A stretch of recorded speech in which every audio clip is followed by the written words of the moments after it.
Hello friends, welcome back to my channel. यहाँ पर file का एपिसोड नंबर 15 और 16 का एक्सप्लेन होने वाला है। एपिसोड के स्टार्टिंग में दिखाया जाता है, लास्ट टाइम आपको याद होगा वालाई एम को कॉल करके बोलती है कि मैं निथन को एक्सपोज कर रही हूँ। तो इसी बात की वजह से वो भागती रूथ के पास जाती है और उसे सारा मामला बताती है और वो बोलती है कि प्लीज तुम वालाई को बचा लो, उसे रोक लो, अगर निथन को एक्सपोज करेगी तो बहुत प्रॉब्लम होगी। लेकिन जो था वो साफ साफ मना कर देता है। वो बोलता है कि तुमने बोला था ना हमारे रास्ता तो अलग अलग होना चाहिए, तो ये सही वक्त है, उसमें तो सारा पंगा स्टार्ट किया है, तो एटलीस्ट वो एक्सपोज होगा तो ठीक है, तुम्हारी बहन भी पकड़ी जाएगी और वो भी पकड़ा जाएगा, मुझे तो कुछ हेल्प नहीं करनी बोल के उसे साफ साफ मना कर देता है। क्योंकि रूथ बिल्कुल भी वाला की बात में भरोसा कर नहीं पा रहा था कि वो अभी खुद को एक्सपोज कर सकती है। वो बस ऐसे ड्रामा करे, उसे ऐसा लग रहा था। और जो एन थी वो बोले थे कि प्लीज मदद कर लो, और वो जब मना कर देता है तो एन बोलती है कि ठीक है, मुझे खुद ही कुछ करना पड़ेगा बोल के वो बाहर निकलती है। और हमें दिखाया जाता है वालाई को।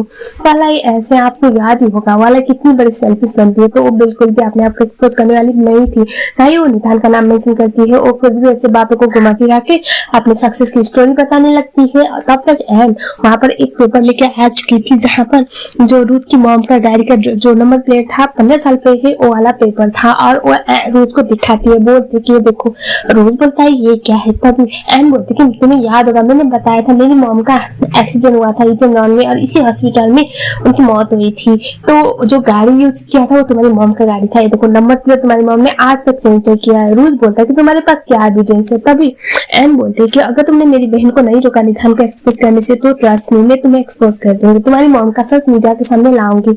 अब मुझे ये नहीं पता कि तुम मेरी बातों पर भरोसा करोगे या फिर नहीं, लेकिन इतना जरूर है कि तुम्हारी फैमिली का इतना बड़ा नाम है, ऑलरेडी मेरी बहन और तुम्हारे पापा की वजह से तुम्हारी इतनी ज्यादा बदनामी हो चुकी है, तो सोचो एक और कंट्रोवर्सी तुम्हारी फैमिली के लिए कितनी ज्यादा डेंजरस हो सकती है। तो चुपचाप मेरी बहन की हेल्प करो वरना मैं तुम्हारे साथ अच्छा नहीं होगा, ऐसा वो बोलती है। और उसके बाद हमें दिखा जाता है वालाई अभी भी प्रेस कॉन्फ्रेंस में थी और वो फिर से बात को घुमा फिरा कर बोलने वाली थी कि मुझे किसी ने फोर्स किया है ये सब करने के लिए। और तभी रूथ उसे कॉल करता है और वो बोलता है कि प्लीज किसी को भी एक्सपोज करने की जरूरत नहीं है, मैं तुम्हारे लिए ओरिजिनल था, तुम्हें हार्ट कर सकता है, ऐसा वो बोल देता है।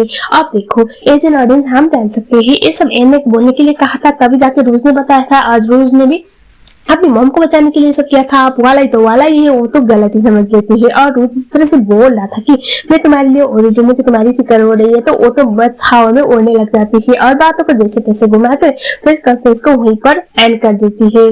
अब हमें दिखाया जाता है एन और रूथ का डिस्कशन, जहाँ पर रूथ को अभी भरोसा नहीं हो रहा था कि उसकी मॉम ऐसा कुछ कर सकती है। मतलब लिटरली एक इंसान रोड पे मरने के कगार पे है और उन्होंने हेल्प नहीं की। आप एक बेटा होकर अपनी माँ के बारे में गलत चीज तो कोई भी नहीं सुन सकता, शायद रूथ के साथ भी यही हो रहा होगा।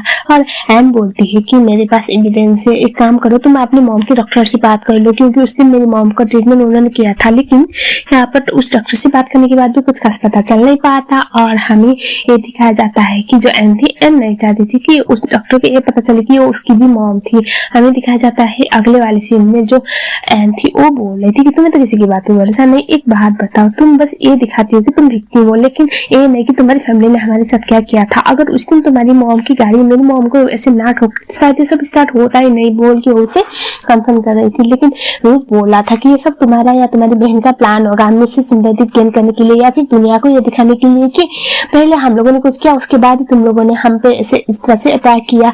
मतलब वो होता है ना कि सिंपैथी गेन करने के लिए, ऐसा बोल के उसे ब्लेम कर रहा था। एन बोलती है कि तुम्हारी सबसे तो सब कुछ प्लान है ना, तुम वालाई के साथ इतना अच्छा होने का ड्रामा करते हो, वो भी तुम्हारा प्लान है, तुम्हारे रिवेंज का प्लान है, मुझे अच्छी तरह से पता है। तो एक बात बताओ, तुम मेरे साथ ऐसे बर्ताव करते हो, ये भी तुम्हारे प्लान का एक पार्ट है ना, ऐसा वो बोलती है। और उसके बाद एन बोलते है कि तुम्हारा प्लान तो मुझे कुछ ज्यादा पता नहीं, लेकिन रोज मेरी बात प्लान सुनो बोलती है। और बोलती है कि अगर तुमने किसी भी कीमत पे मेरी बहन का इस्तेमाल करके अपने रिवेंज को लेने की ट्राई भी किया तो मैं पूरी दुनिया को बता दूंगी तुम्हारी मॉम ने क्या किया था। अब देखो ये बात सच हो या फिर झूठ हो वो मैटर नहीं करता, लेकिन सोसाइटी जरूर जज करेगी तुम्हारी मॉम को, तुम्हारी फैमिली को बोल के वहां से चली जाती है। एन काफी गुस्से में थी। पहले तो एन जाके अपनी बहन को समझाने की ट्राई करती है, लेकिन उसकी बहन ठहरी एक नंबर की ढक्कन, वो हमेशा की तरह एन को ही उल्टा सुना देती है, जिस बात की वजह से वाला बहुत परेशान होके वो बैठी हुई थी। रूथ को दिखाया जाता है नेक्स्ट डे रूथ आ जाता है वहां पर अपने हॉस्पिटल पे उसे पता चलता है एन ने आज ऑफ डे लिया हुआ है, मतलब आज वो छुट्टी पे है। तो अब रोज सोचता है कि ये कहाँ चली गई। तो असल में एन गई हुई थी निधान के पास, वो उसके फार्मास्यूटिकल पे गई हुई थी। और यहाँ पर हम सीधा सीधा बात करें तो एन पहले निधान को वार्न करती है कि वो कोई भी ऐसी बेवकूफी ना करे जिसकी वजह से उसकी बहन हॉट हो सकती है, यानी कि वालाई। लेकिन निधान ने वो तो काफी एटीट्यूड में था, काफी कमेंट में था और वो उसका मजाक बना रहा था। एन बोलते कि अगर तुमने मेरी बहन का पीछा नहीं छोड़ा तो तुम्हारे साथ अच्छा बिल्कुल भी नहीं होगा। अब निधान का पारा सनक जाता है और वो बोलता है कि ठीक है, मैं तुम्हारी बहन का पीछा छोड़ दूंगा, मुझे कोई दिक्कत नहीं, लेकिन बदले में मुझे भी तो कुछ मिलना चाहिए ना, ऐसे थोड़ी है कि कुछ लिए बगैर मैं छोड़ दूंगा, बोलता है। और उसके बाद वो बोलता है कि मुझे तुम चाहिए बोल के उसे सोफे पे फोर्स करता है और वो बोलता है कि मुझे तुम्हारी बढ़ जाएगी, क्या मिल सकता है बोल के उसके साथ जबरदस्ती करने की ट्राई करता है। एन उसे हटाने की ट्राई कर रही थी लेकिन बिल्कुल भी हो नहीं रहा था। लेकिन लकीली वहां पर राती आ जाती है, राती यानी कि वन, और वो बोलती कि सब क्या चल रहा है। एन उठती है और पहले तो वहां पर एक फ्लावर पॉट था जो होता है ना कांच वाला, वो निधान के सर पर दे मारती है और उसके बाद वहां से भाग जाती है। निधान बोलता है वन को कि उसके पीछे जाओ और हमें दिखाया जाता है हमारी एन वो भागने की ट्राई कर रही थी। वन बोलती कि चलो मैं तुम्हें कहीं घर से बाहर निकालती हूँ और वो उसे बाहर निकालने में सक्सेसफुल भी हो जाती है। वन को एन पूछती है कि तुम मेरी मदद क्यों कर रही हो, तभी वन बोलती कि वो मैटर नहीं करता, तुम ऐसे चली जाओ प्लीज, निधान बहुत गंदा इंसान है, प्लीज आज के बाद कभी भी ऐसी बेवकूफी मत करना कि तुम इस तरह से यहाँ बोल देते हैं। और हमें ये पता चलता है कि जो वान थी असल में जब वो निधान को डेट कर रही थी तो वो प्रेग्नेंट हो गई थी निधान से, लेकिन उस बंदे ने उसे बहुत ज्यादा बुरी तरह से मार पीट के उसका बेबी को गिराया था और उसके बाद उसे ऐसे बांध के रखा हुआ था हॉस्पिटल पे। और उसका जो मतलब निधान था ना वो पैसे उसके मुंह पे फेंक के चला गया था और उस टाइम पे रूज ने उसकी मदद की थी, तो वो रूज के लिए कुछ भी कर सकते थे, मतलब उसने उसकी जान बचाई थी। तो अब वो निधान के साथ रहकर ही निधान के सारे इन्फॉर्मेशन रूज को दे रही थी, तो इतना था इसका पास। सो हमें दिखाया जाता है एंड जैसे तैसे वहां से एस्केप कर चुकी है। वन के पास निधान आके पूछता है कि वो कहाँ गई, तो वन कुछ भी बहाना लगा देती कि अरे वो तो भाग गई, लेकिन आपके सर पे चोट क्यों हुई, ये सब चल क्या रहा था वाला ड्रामा करती है, जिस बात की वजह से निधान ऐसे सनक जाता है और वहां से अंदर रूम के लिए निकल जाता है। हमें दिखाया जाता है एंड जैसे अपने घर पे पहुंचती है तो रोज भागते आता है और उसे गले लगाता है। एंड उसले कि चल क्या रहा है, वो उसे धक्का देती है, बोलती है कि तुम्हारा दिमाग खराब हो गया, ये सब क्या कर रही हो। और तभी रोज बोलता है कि आज के बाद ऐसी कोई भी बेवकूफी मत करना, पता है मैं कितना ऑर्डर था तुम्हारे लिए, तुम इतनी बड़ी बेवकूफी कैसे कर सकते हो, मैं डील कर लूंगा ना निधान से, तुम्हें जाने की क्या जरूरत है, बोलता है। एंड तो सोच नहीं पाती कि इससे क्या हो गया, बार बार ये अच्छा बनता है फिर से बुरा बनता है, उसे तो समझ में आ नहीं रहा था। और वो जाने वाली थी ये बोल के कि माइंड योर ओन बिजनेस, तुम्हें मेरी फिक्र करने की कोई भी जरूरत नहीं। तभी हमें दिखाया जाता है रोज उसे किस करता है, तो एन को बड़ा गुस्सा आता है, वो उसे एक तमाचा मारती है, बोलती कि ये सब करना बंद करोगे, आई नो मेरी बहन ने बहुत गलत किया है तुम्हारी फैमिली के साथ, तुम्हारी मॉम के साथ, तुम्हारे डैड के साथ, तुम्हारी सब कुछ छीन चुकी है, लेकिन मैं बोल रही हूँ ना, मैं सब कुछ ठीक कर रही हूँ कि शायद जरूर करूंगी, मैं ट्राई कर रही हूँ तुम्हारी मॉम का ट्रीटमेंट करने का, तुम्हारी मॉम को रिकवर करवाने का, लेकिन तुम ये सब करना बंद करोगे।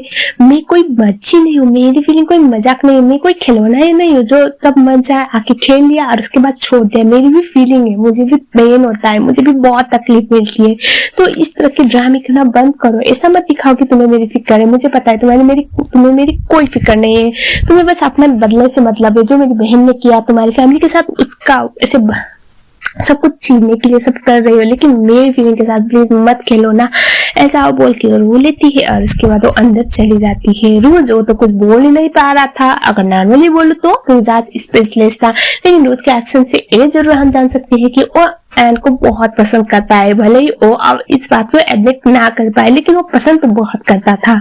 अब हमें दिखाया जाता है रोज बोल तो कुछ नहीं पाता, लेकिन वो पूरे रात भर एन के घर के सामने ऐसे खड़ा हुआ था। सुबह एन आती है रोज के पास और वो बोलती है कि निधान ऑलरेडी हमारे घर पे कैमरा लगा के बैठा हुआ है, उसे सब कुछ पता चल रहा है, प्लीज यहाँ से तुम चले जाओ, मैं नहीं चाहती कि कोई भी प्रॉब्लम हमें फिर से आ जाए, ऐसा वो बोलती है।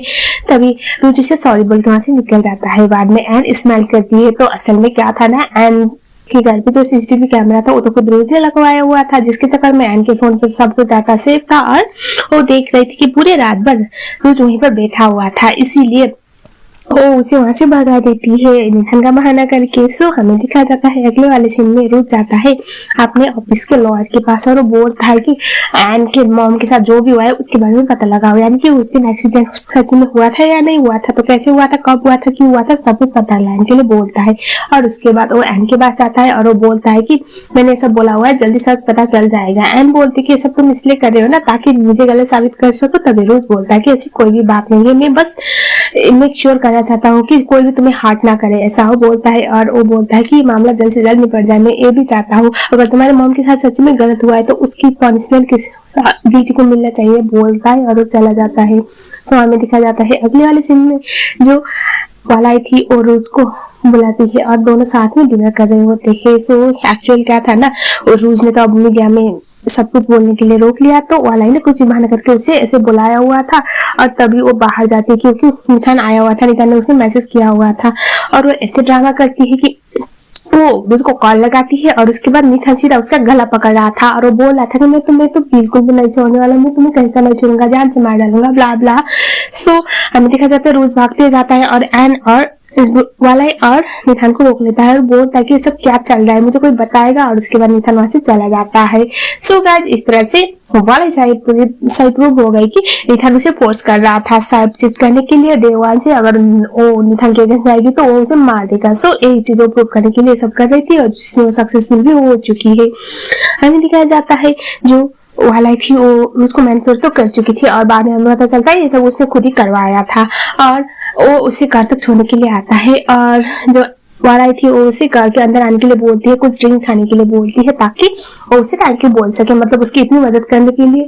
और उसके बाद वो ऐसे अपना कोई भी झूठा मूठा स्टोरी बताने लगती है कि किस तरह से निथान उसे हर बार फोर्स किया करता था और उस दिन क्या हुआ था, जिसमें उसकी 99% स्टोरी तो झूठी थी। और यहाँ पर वो ये भी बोलती है कि एन बस तुम्हारा इस्तेमाल कर रही है, वो निथान से मिली हुई है, वो बस तुम्हारी नजर में अच्छी बनना चाहती है और मुझसे मेरा सब कुछ छीनना चाहती है, वो मुझसे जलती है, ऐसा बोल रही थी। सीरियसली ये बहन तो कुछ ज्यादा ही टॉक्सिक थी। हमें दिखाया जाता है जो रोज को जो ड्रिंक दी हुई थी तो उस ड्रिंक को पीने के बाद रोज वहीं पर बेहोश हो जाता है और उसके बाद उसे बेड पे ले जाती है। तो अब तो हम केस कर सकते हैं कि वालाई के क्या इरादा था रोज को लेकर। सो हमें दिखाया जाता है जो वालाई थी उसने देखा हुआ था रोज ने किस तरह से एन को गले लगाया था, उसे किस किया था, तो उस बात की वजह से वो सड़क गई थी और उसने आज ये सब कांड कर दिया था। तो वो अपनी बहन को कॉल लगाती है और उसके बाद वो बोलती है प्लीज मेरी मदद करो, वो फोन काट देती है। और एन तो बेचारी अब सीधी सादी बहन वो भागते आती है वालाई के पास, उसे डर था कहीं निथान ने कुछ किया ना हो, वो भागते आती है पूरे घर में ढूंढती है और उसके बाद वो उसके बेडरूम में चली जाती है। बेडरूम में जाने के बाद वो देखती है कि नजारा तो कुछ और ही बता रहा था। ये देखने के बाद बेचारी उसका तो दिमाग ही मतलब घूम जाता है, उसे तो समझ में आ नहीं रहा था ये क्या चल रहा है, लेकिन वो एम्बारेस बहुत ज्यादा थी, इसी बात की वजह से वो चुपचाप वहां से निकल जाती है। रोज उसके पीछे पीछे निकलने वाला था, वाला उसे रोकने की ट्राई कर रही थी लेकिन वो उसे धक्का देके वो एन के पीछे पीछे चला जाता है। एन को रोज रोक के बोलता है कि तुम भाग क्यों रहे, क्या हुआ है। तभी एन बोलती है कि तुम वाला के पास आओ, मेरे पास क्यों आ रहे हो। तभी रोज बोलता है कि तुम्हारे दिल में मेरे लिए फीलिंग है ना जो तुम मुझे तुम्हारी बहन के साथ देख नहीं पाए, वो तो सीधा सीधा पूछ लेता है। तभी एन बोलती है तुम्हारा दिमाग खराब हो गया है, ये मैटर क्या करता है कि मैं तुम्हारे क्या फीलिंग रखती हूँ या फिर नहीं, तुम मुझे जाओ, तुम अपनी गर्लफ्रेंड के पास जाओ, वाला के पास बोलती है। तभी जो रोज था वो बोल रहा था कि तो अगर ऐसी बात नहीं तो तुम इस तरह से क्यों आई, तुम वो देखी कि इतना ज्यादा हॉट फील क्यों हो रही हो, तुम्हारी आंखों में आंसू क्यों है, बोल रहा था। ये सुनने के बाद एन बोलती है कि मैं तुम्हारे लिए कोई टॉय नहीं हूँ जो जब मन चाहे खेल लिया, जब मन चाहे छोड़ दिया, मैं तुम्हारे लिए कोई भी नहीं हूँ, नहीं तुम मेरे लिए कुछ हो तो प्लीज मेरी लाइफ को इंटरफेयर करना बंद करो, बोल के उसे धक्का देके वहां से चली जाती है। हमें दिखाया जाता है नेक्स्ट वाले सीन में वन आई हुई थी रोज से मिलने के लिए। तो असल में क्या था ना, जब वाला ये सब कांड कर रही थी तो वाला को ऑलरेडी पीछा की हुई थी और वो वहीं पर बैठ के सारा फिल्म कर रही थी, यानी कि रोज को 2 सेकंड में सारा सच पता चल गया कि ये सब वाला का सेटअप है। और उसके बाद वन बोले थी कि अब तुम क्या करोगे मुझे नहीं पता इस एविडेंस के साथ। तभी रोज बोलता है कि इसके साथ क्या करना है वो मुझे अच्छी तरह से पता है, सही वक्त आने पर मैं इसका इस्तेमाल करूंगा, ऐसा हो बोलता है। और उसके अंदर दिखाया जाता है जो निथान था वाला के पास आके फार्मास्यूटिकल के पेपर पे साइन करने के लिए बोलता है। अब तक तो वालाई और निथान हाफ पार्टनर थे लेकिन अभी उसे पूरा फार्मास्यूटिकल चाहिए था। और पहले तो वाला मना कर रही थी, लेकिन अब वाला की इतनी हिम्मत थोड़ी है कि वो मिथान को मना कर सकती है, तो उसे किसी भी कीमत पे उस पेपर को साइन करना पड़ता है। मिथान चला जाता है वहां से और वाला काफी ज्यादा गुस्से में होती है। सो गाइस यहीं पर ये वाला एपिसोड खत्म हो गया। इसका नेक्स्ट पार्ट मैं जितनी जल्दी हो सके लाने की ट्राई जरूर कर लूंगी। आप लोग मुझे कमेंट सेक्शन में बताओ आपको ये ड्रामा कैसा लग रहा है, क्योंकि ऑलमोस्ट अब इसके 8 ही एपिसोड रह गए, उसके बाद ये ड्रामा खत्म होने वाला है। मिलते हैं नेक्स्ट वीडियो में, तब तक के लिए थैंक यू सो मच।